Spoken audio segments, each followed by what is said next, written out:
26 de abril de 1986. 1:23 de la mañana. Explota el reactor número 4 de la central nuclear de Chernóbil. La fuerza atraviesa el edificio. La tapa del reactor de 1000 toneladas, el escudo biológico, sale disparada por los aires, se desploma en ángulo. Permanece erguido en la sala del reactor en ruinas. Un enorme disco de acero se incrusta en los escombros como una lápida. El núcleo queda expuesto. El grafito arde. La radiación se extiende al cielo nocturno, más de 400 veces la de Hiroshima. Invisible, mortal, se propaga con el viento. En cuestión de horas, el gobierno soviético se moviliza. Esto no se puede ocultar, esto no se puede ignorar. El reactor sigue ardiendo. La radiación sigue escapando. Si no se hace nada, si el núcleo fundido alcanza las capas freáticas subterráneas, la explosión de vapor resultante podría dejar inhabitable media Europa. Necesitan equipo, camiones, bulldozers, grúas, hormigoneras, camiones de bomberos, miles de vehículos para mover arena, plomo, boro, para transportar trabajadores, para transportar escombros, para construir carreteras, para construir el sarcófago que finalmente sepultará el reactor. Pero aquí está el problema. La radiación lo destruye todo. Los componentes electrónicos fallan en segundos. El caucho se degrada. El metal se contamina. Los motores se agarrotan. El sistema hidráulico tiene fugas. Vehículos que funcionan perfectamente en condiciones normales se vuelven inútiles en la zona. La Unión Soviética necesita camiones que resistan. Camiones de construcción sencilla, sin electrónica compleja, sin componentes delicados. Camiones que puedan conducir hasta el infierno y seguir funcionando. Al menos por un tiempo. Piden Kraz, la planta de automóviles de Kremenchuk, fabricando camiones pesados en Ucrania desde 1959. El Kraz 255. El Kraz 256. El Kraz 260. Monstruos de 6 ruedas motrices diseñados para Siberia. Para el barro, para condiciones que destrozan vehículos de menor tamaño. Ahora se enfrentarán a algo peor que el lodo, peor que el invierno, peor que cualquier cosa para la que fueron diseñados. Conducirán hacia el lugar más contaminado de la Tierra, y la mayoría nunca se marchará. La fábrica... 31 de agosto de 1945.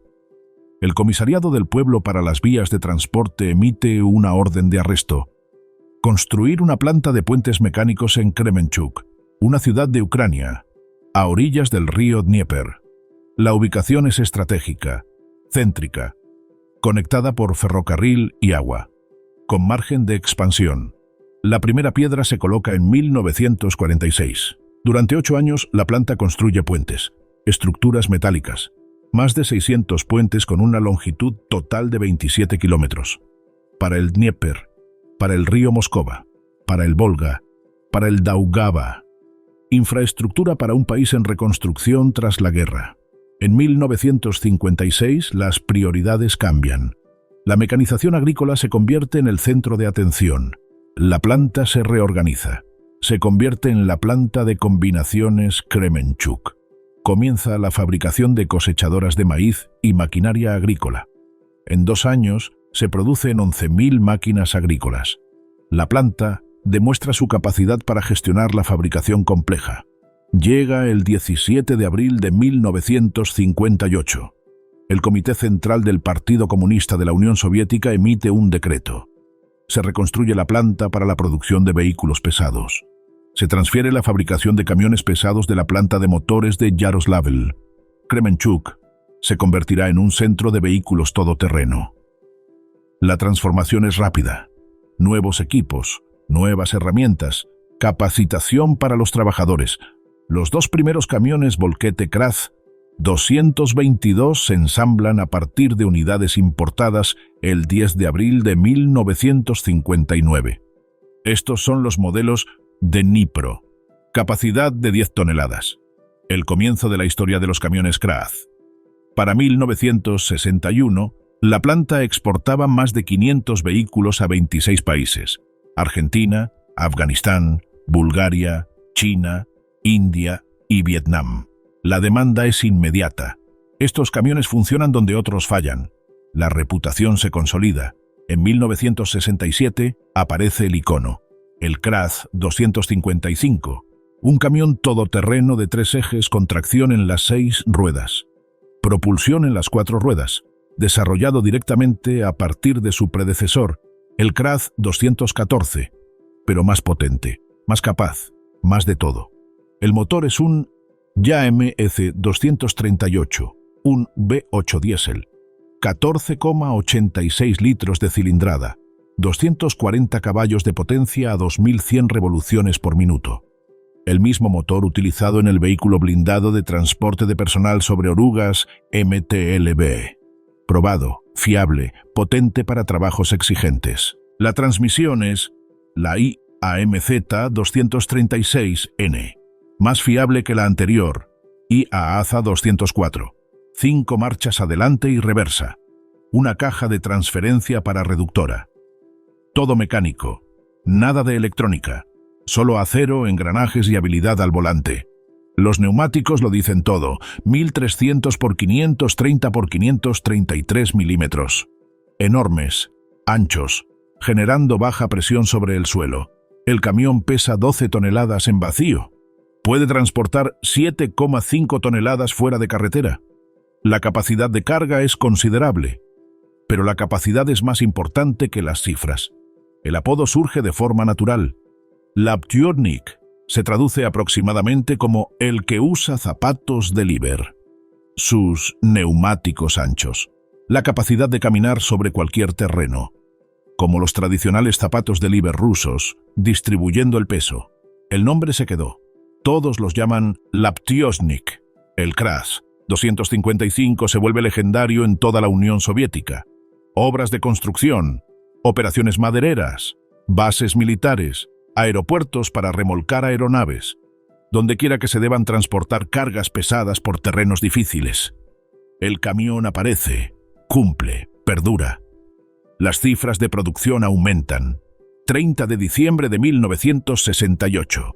Se ensambla el camión número 100.000. 26 de enero de 1971. CRAZ recibe la orden de Lenin por completar el plan quinquenal antes de lo previsto, por el desarrollo exitoso de nuevos modelos de camiones. La fábrica está cumpliendo con las exigencias de los planificadores soviéticos.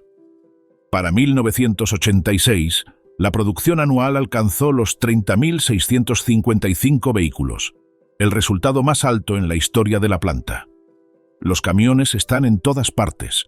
Países del Pacto de Varsovia, países en desarrollo, proyectos soviéticos en 11 usos horarios, la construcción del ferrocarril principal Baikal-Amur, proyectos de gasoductos, la conquista de Siberia. El CRAZ lo hace todo posible, y entonces ocurre Chernóbil.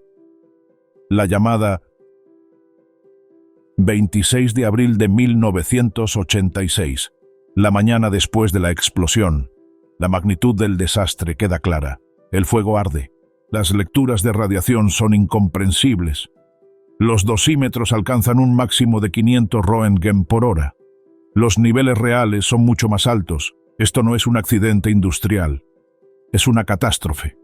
El gobierno soviético convoca una comisión de emergencia. El ejército se moviliza. Tropas de defensa civil. Ingenieros, científicos, bomberos, mineros. Cientos de miles de personas serán convocadas. Los liquidadores, los hombres que limpiarán lo imposible. Pero la gente no puede trabajar sin equipo. La zona necesita vehículos. Miles de ellos. Camiones para transportar la arena y el plomo que helicópteros arrojan al reactor. Camiones para transportar hormigón. Camiones para mover tierra contaminada. Camiones para transportar a los trabajadores que solo pueden permanecer en la zona unos minutos. Se envían pedidos a fábricas de toda la Unión Soviética. ZIL, UAZ, MAZ, KAMAZ, GAZ. Todos los fabricantes contribuyen, pero el trabajo pesado recae en CRAZ. Kremenchuk recibe pedidos de cientos de camiones, modelos estándar, modelos modificados. Cualquier cosa que se pueda ensamblar rápidamente. La planta responde. La producción se adapta para afrontar la emergencia. Los trabajadores comprenden a qué se enfrentan estos camiones, a dónde van, qué les sucederá. Los camiones están modificados para las condiciones. Algunos reciben láminas de plomo. Protección radiológica rudimentaria. Mejor que nada. Apenas. Las cabinas están selladas al máximo. Se añade filtración de aire cuando es posible. Pero los recursos son limitados. El tiempo es limitado. La mayoría de los camiones van a Chernóbil tal como están. Modelos de producción estándar, diseñados para barro y nieve, no para radiación. Se forman los convoyes. Cientos de camiones Kraz se dirigen al noroeste desde Kremenchuk hacia Kiev, luego al norte hacia Pripyat, hacia la zona de exclusión, hacia el radio de 30 kilómetros alrededor del reactor, donde nada crecerá adecuadamente durante miles de años. Los conductores son militares, reservistas, jóvenes reclutados de toda la Unión Soviética. La mayoría no entiende la radiación, no tienen ni idea de lo que significa un Röntgen, ni de lo que la exposición produce. Les dicen que el trabajo es importante, patriótico, necesario. No les dicen que podrían estar muriendo. Abril se convierte en mayo, mayo se convierte en junio, la liquidación comienza en serio. La zona... El trabajo es brutal. Los helicópteros arrojan arena y plomo sobre el reactor en llamas. Más de 5.000 toneladas en los primeros días. Los camiones Kraz las transportan al helipuerto, viaje tras viaje. Los conductores toman dosis en cada trayecto. La radiación está por todas partes, en el aire, en el suelo, en cada superficie. Los camiones transportan hormigón, cantidades masivas. Se construyen 4 fábricas de hormigón cerca de la zona de desastre específicamente para Chernóbil. Operan constantemente, producen millones de toneladas. Los camiones Kraz lo trasladan, de la fábrica a la obra, construyen carreteras, cimientos. Finalmente, el sarcófago. Algunos camiones están equipados con pulverizadores. Lavaban las calles con una sustancia llamada burda, melaza, un compuesto pegajoso que atrapa el polvo radiactivo y evita que vuelva a estar en suspensión. El trabajo es interminable. Las mismas calles se lavan una y otra vez. La contaminación sigue regresando. Otros camiones de Kraz transportan tierra contaminada. Raspan la capa superior, la cargan, la transportan a cementerios. Los liquidadores describen el proceso. Retiran las capas superiores de tierra y la cargan en camiones. Los vertederos no son obras de ingeniería complejas, solo fosas abiertas. Ni siquiera están revestidas. Extraen la capa superficial en un gran rollo, como una alfombra, con todos los gusanos, insectos y arañas dentro. Pero no se puede despellejar a todo el país. No se puede tomar todo lo que vive en la tierra. Miles de kilómetros son arrasados. No solo tierra, sino también huertos, casas, escuelas, todo. Por la noche, los trabajadores beben, mucho. De lo contrario, no pueden hacerlo. Duermen en tiendas de campaña, en camas de paja traídas de granjas cercanas al reactor. La ironía es evidente. Los camiones Volquete Kraz 256 trabajan constantemente. El mecanismo hidráulico de vuelco permite una descarga completa en aproximadamente 20 segundos. La carga tarda más, mucho más, porque los cargadores tienen que limitar su exposición. Trabajar durante 90 segundos. Salir. Esperar. Regresar. La ineficiencia es desesperante, pero necesaria.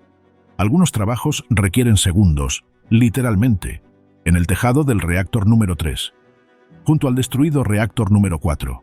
Hay que limpiar los escombros altamente contaminados. Primero se envían los robots. El Joker japonés, máquinas alemanas, fallan. La radiación destruye sus componentes electrónicos. Dejan de funcionar después de 40 segundos o menos. Así que envían hombres, biorobots, liquidadores con equipo de protección mínimo.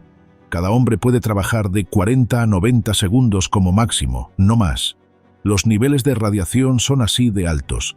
Palean, arrojan escombros en agujeros en el techo, corren. 3.828 hombres realizan este trabajo. Cada uno absorbe una dosis promedio estimada de 25 rem. Algunos, mucho más. Los camiones Kraz esperan abajo, motores en marcha, listos para evacuar a los trabajadores, listos para transportar al siguiente grupo. Los vehículos se convierten en plataformas móviles, talleres, puestos de socorro. lo que se necesite. Los camiones son la columna vertebral, la infraestructura que hace posible el trabajo imposible, pero la radiación los está destruyendo. La degradación... Los vehículos no están diseñados para la radiación. El daño es insidioso, invisible, progresivo.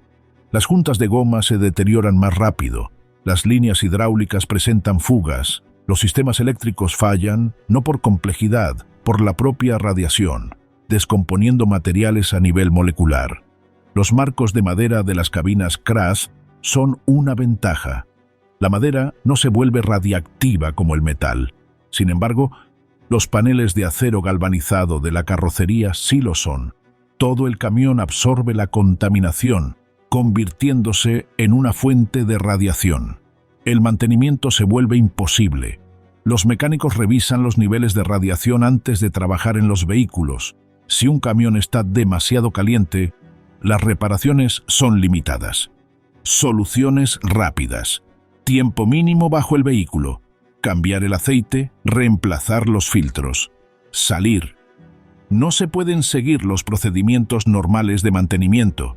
Las piezas se desgastan más rápido, no solo por el uso, sino por el medio ambiente. Los sistemas de combustible se obstruyen con polvo contaminado. Los filtros de aire necesitan cambios constantes. Los purificadores de aire centrífugos, que normalmente funcionan durante meses, necesitan mantenimiento después de días. Los camiones están siendo consumidos por la zona. Aparecen talleres móviles de reparación, irónicamente construidos sobre chasis CRAS. Mecánicos trabajando por turnos. Reparan vehículos radiactivos. En la carretera que va de la central nuclear a la ciudad de Pripyat, hay talleres móviles dedicados a la reparación de estos vehículos. Antes de las reparaciones, se revisa el nivel de radiación de los vehículos. En función de ese nivel, se calcula el tiempo de reparación. Algunos vehículos se contaminan demasiado para repararlos. Es demasiado peligroso acercarse. Se llevan a puntos de recolección, se estacionan, se abandonan, se dejan deteriorar. Los camiones que funcionaron hasta que dejaron de funcionar. Comienza el entierro, se cavan trincheras, cementerios de vehículos. Se entierra el equipo más contaminado, camiones CRAZ, camiones CIL, bulldozers, grúas, camiones de bomberos, helicópteros. Todo lo que es demasiado radiactivo para su uso posterior. Todo lo que no se puede descontaminar. El cementerio de vehículos de Buryakivka se construyó en 1987. Se basó en planos del Instituto de Leningrado. Proyectos típicos de instalaciones de almacenamiento superficial de residuos radiactivos. El emplazamiento se eligió cuidadosamente. Se encuentra a una distancia suficiente de cuerpos de agua. Se encuentra alejado de asentamientos humanos. Cumple con los estrictos requisitos de almacenamiento de residuos radiactivos. El cementerio mide 1.200 por 700 metros. 30 trincheras, lleno de equipos y vehículos enterrados. El robot alemán Joker está allí. Trabajó durante 40 segundos. Enterrado. Cientos de camiones CRAZ están allí. Sirvieron durante semanas. Enterrados. La maquinaria que salvó a Europa de la catástrofe nuclear. Enterrados como víctimas. Porque son víctimas. Aparecen otros vertederos de vehículos. Rasoka se hace famosa. Un campo de máquinas contaminadas. Camiones CRAZ aún visibles. Camiones CIL 130 con cabina azul dispersos por todas partes. Puertas y capós abiertos. Motores revisados en busca de piezas. Recolectores de chatarra extrayendo componentes funcionales pero radiactivos. Vendiéndolos. Propagando la contaminación. Las autoridades intentan detenerlo. No pueden. En 2006 comenzó la liquidación activa del vertedero de Rasoka. En 2012 se liquidó oficialmente. El equipo se conservó únicamente como chatarra. Las formas reconocibles de los camiones quedaron reducidas a fragmentos, pero quedan algunos vertederos, dispersos por la zona de exclusión, cerca de la estación de Yanov, en el pueblo de Kopachi, en Zimovishchi, en los bosques. Cabinas amarillas de camiones CRAZ 255, descansando sobre las ruedas restantes, motores desmontados, partes delanteras desmontadas, bastidores de cabina de madera deteriorados, puertas faltantes. monumentos a una tarea imposible.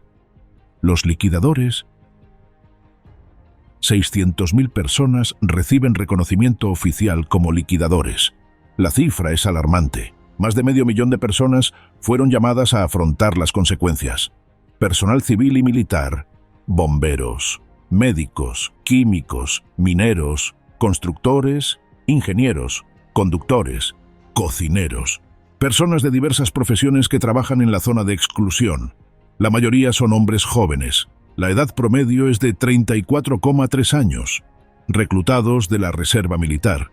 Se les dice que es su deber, su obligación patriótica. Se les da mínima información sobre el peligro.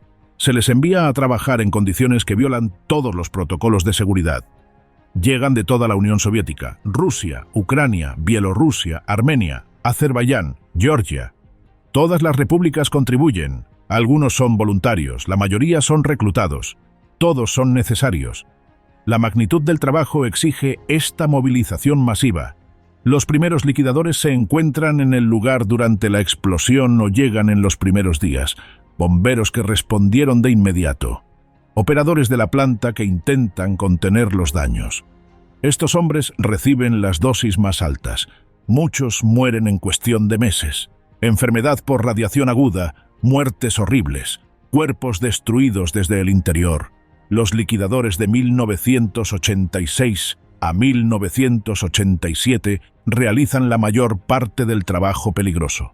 Construyen el sarcófago, descontaminan el emplazamiento del reactor y las carreteras. Aproximadamente, el 7% recibe altas dosis de 0,20 a 0,25 Gray. Son los que trabajan más cerca del reactor, en el tejado y dentro de los edificios dañados. Su salud se sacrifica para contener la catástrofe. Los liquidadores de fase tardía trabajan de 1987 a 1991. Después de completar el sarcófago, generalmente con dosis más bajas, pero aún expuestos, aún en riesgo, aún héroes que poco a poco están siendo olvidados. Entre ellos se encuentran los conductores de Kraz, miles de hombres al volante de los camiones, transportando cargas por territorio contaminado, respirando polvo radiactivo, absorbiendo radiación en cada viaje. No pueden verla, no pueden sentirla inmediatamente, pero los está destruyendo. Iván Bokun recuerda su época, del 19 de octubre de 1987 al 6 de marzo de 1988. Trabajaba como mecánico. Recogía tierra del territorio adyacente a la central eléctrica. La llevaba a 5 canteras. Traía tierra fresca para cubrir el territorio. Desactivaba la radiación. Todos los procedimientos se realizaban en camiones. Se realizaban trabajos de reparación para estos camiones y vehículos especiales. En la carretera hay talleres móviles. Antes de la reparación, se revisaba el nivel de radiación de los vehículos. Con base en ese nivel, se calculaba el tiempo. El sistema es rudimentario, pero funcional. Se trabaja hasta alcanzar el límite de dosis. Se abandona la zona. Llegan nuevos trabajadores. La rotación continúa, pero muchos exceden sus límites. No se les informa, no saben, se oculta la información. El gobierno no quiere que cunda el pánico, no quiere reconocer la magnitud del peligro. Según Vyacheslav Grishkin, de la Unión de Chernóbil, la principal organización de liquidadores, aproximadamente 25.000 liquidadores rusos han fallecido. 70.000 han quedado incapacitados. Aproximadamente la misma cifra en Ucrania. 10.000 han fallecido en Bielorrusia y 25.000 han quedado incapacitados. En total, 60.000 han fallecido y 165.000 han quedado incapacitados. El 10% de los liquidadores han fallecido. Más del 27% han quedado incapacitados. De una fuerza de 600.000. Las cifras oficiales son inferiores. Mucho inferiores. La Organización Mundial de la Salud sugiere 4.000 muertes potenciales por exposición a la radiación. En 2005, menos de 50 muertes se atribuyeron directamente a la radiación del desastre. La diferencia entre el reconocimiento oficial y las afirmaciones de la organización liquidadora es enorme. La verdad probablemente se encuentre en un punto intermedio, pero la cifra exacta nunca se conocerá. Lo que sí se sabe es esto: los liquidadores salvaron a Europa. Su sacrificio limitó los daños inmediatos y a largo plazo. Sin ellos, el desastre habría sido exponencialmente peor. Trabajaron en condiciones deplorables, mal informados, con poca protección. Muchos excedieron los límites de seguridad radiológica. La mayoría lo sabía, lo hicieron de todos modos, porque alguien tenía que hacerlo. Los vehículos que no regresaron... En la liquidación estuvieron involucrados cientos de camiones protegidos. Tras solo unas semanas de uso, tuvieron que ser enterrados. Los niveles de radiación imposibilitaron su uso. La contaminación era demasiado grave. Estos vehículos no pueden descontaminarse. No pueden volver a operar con normalidad. Pertenecen a la zona ahora, de forma permanente. Piensen en lo que esto significa. Fabricar un Kraz 255 cuesta miles de rublos. Años de desarrollo de ingeniería. Mano de obra cualificada para ensamblarlo. Transporte para su entrega. Luego, semanas en Chernóbil. Semanas. Y se vuelve inútil. Peor que inútil. Peligroso. Debe ser enterrado como residuo nuclear. El coste económico es asombroso. Miles de vehículos. No solo Kraz, Zil, Uaz, Maz y Kamaz. Bulldozers, grúas, hormigoneras, camiones de bomberos, autobuses. Todo lo que se envía a Chernóbil se contamina. La mayoría no puede salir. Los cementerios de vehículos se llenan con equipos valorados en miles de millones de rublos, dados de baja, enterrados, perdidos. Pero esta es la única manera. El reactor debe ser contenido. La contaminación debe ser limitada. El trabajo requiere vehículos. Si los vehículos resultan heridos, que así sea. Los camiones son prescindibles, la misión no. Fotografías de la época muestran los vertederos. Camiones Kraz inclinados en ángulos extraños, algunos volcados. Aparcar no era la norma. Quizás facilitaba el acceso a las piezas de repuesto. Quizás los conductores simplemente guardaban rencor, o quizás, cuando un camión llega al vertedero, ya a nadie le importa. Está contaminado. Está muerto. Donde se quede no importa. La cabina amarilla de un Kraz 255B aparece en una foto. El chasis es de madera. Se le quitó el motor. Gran parte de la parte delantera ha desaparecido. Descansa desolada sobre las dos ruedas restantes. No está claro cómo estos vehículos en particular escaparon de la primera liquidación del desguace, pero finalmente llega su hora. Todo el metal de la zona se convierte en chatarra, a pesar de la radiación, a pesar del peligro. El metal tiene valor. ¿Alguien se arriesgará a contaminarse por ese valor? En 2018, muchos vehículos de liquidación permanecían estacionados en un campo en la zona de Chernóbil, no enterrados, simplemente abandonados. Los carroñeros habían retirado piezas funcionales, pero altamente radiactivas. Los vehículos se descomponían lentamente, se oxidaban. La naturaleza los recuperaba, los árboles crecían a través de las ventanas, la hierba cubría los neumáticos. Las máquinas regresaban a la tierra que intentaron salvar. Las secuelas...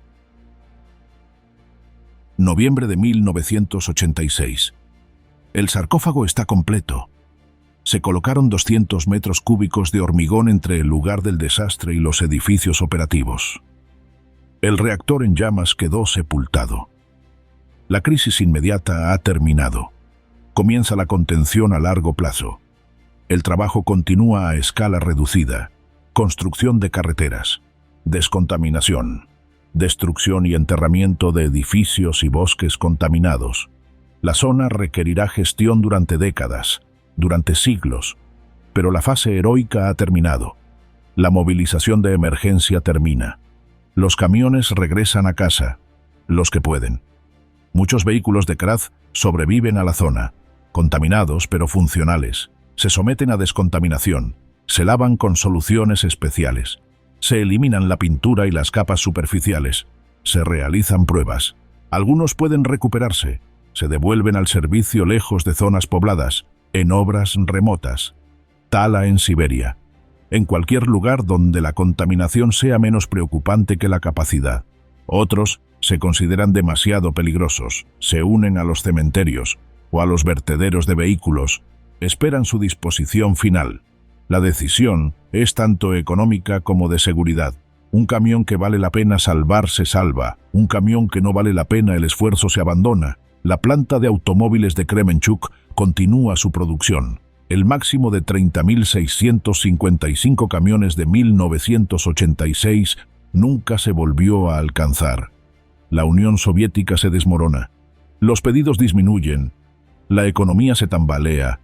Para 1999, la producción anual era de tan solo 827 camiones. El colapso es dramático.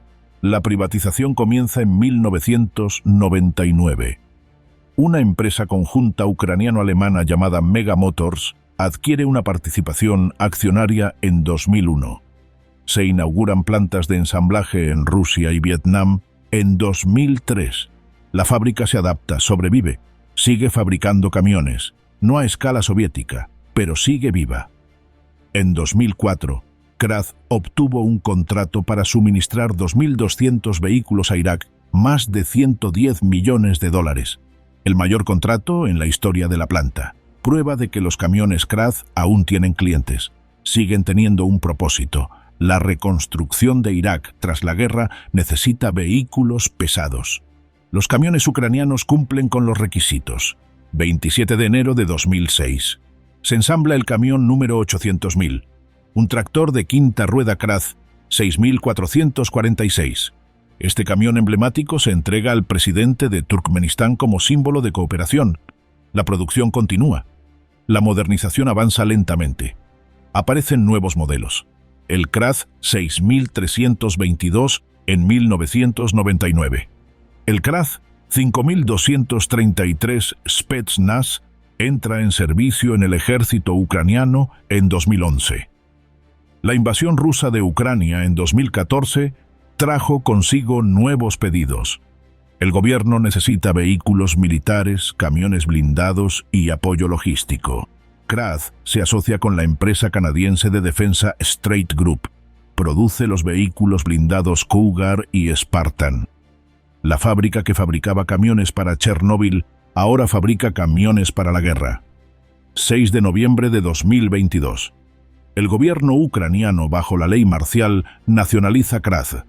Toma el control para satisfacer las necesidades urgentes del sector de defensa. La fábrica vuelve a ser propiedad estatal, como en la época soviética, pero diferente. Lucha por la supervivencia, por la independencia, por la existencia. La producción continuará en 2025, no al nivel de la década de 1980, pero continuará. Camiones ucranianos para las necesidades de Ucrania. Y para los aliados, para cualquiera que necesite vehículos pesados de alta capacidad. El legado perdura. Las máquinas que quedan.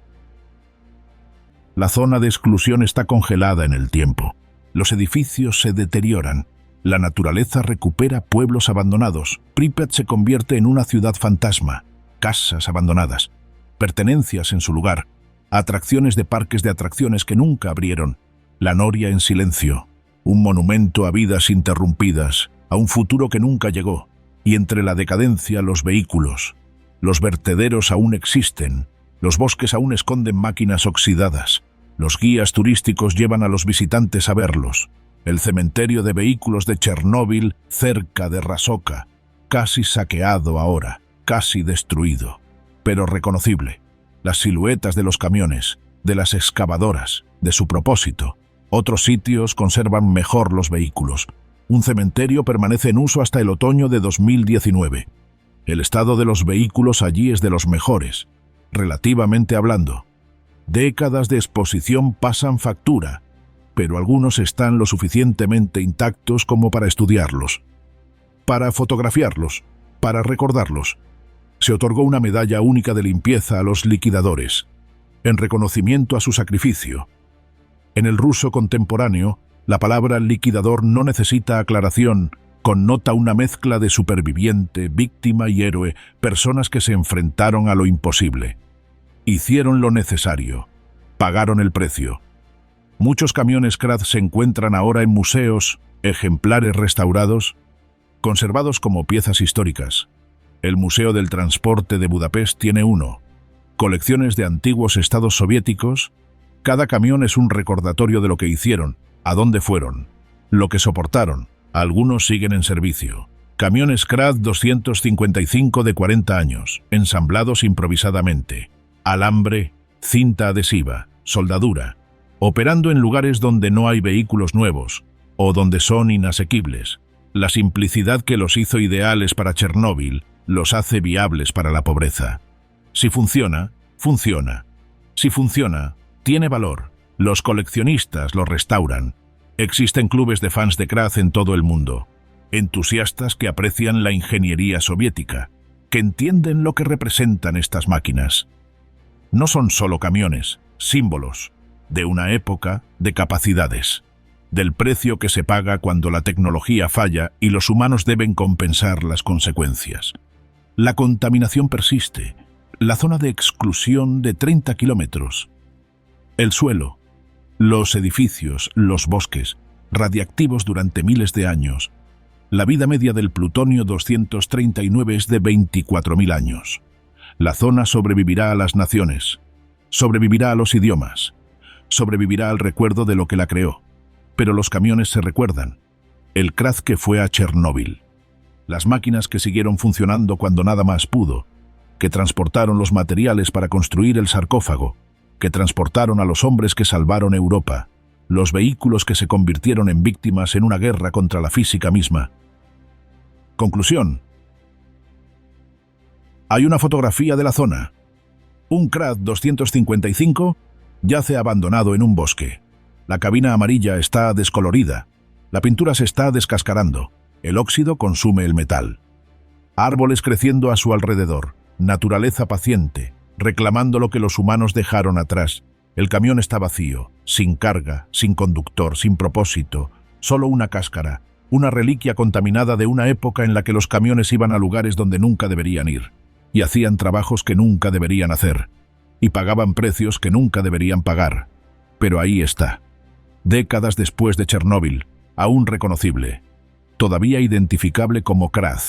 La forma inconfundible. 3 ejes. Neumáticos enormes. Las proporciones que indican que esta máquina fue construida para trabajos serios. Que podía con todo. Casi todo. El detector de radiación emitiría un pitido si lo acercaran. El metal sigue caliente. Lo estará durante siglos. El camión ahora es un monumento, no intencionalmente, simplemente inevitablemente. Demasiado peligroso para moverlo, demasiado contaminado para salvarlo. Así que se queda. En el bosque, en la zona, para siempre. 600.000 liquidadores fueron a Chernóbil, 60.000 han muerto, 165.000 están discapacitados.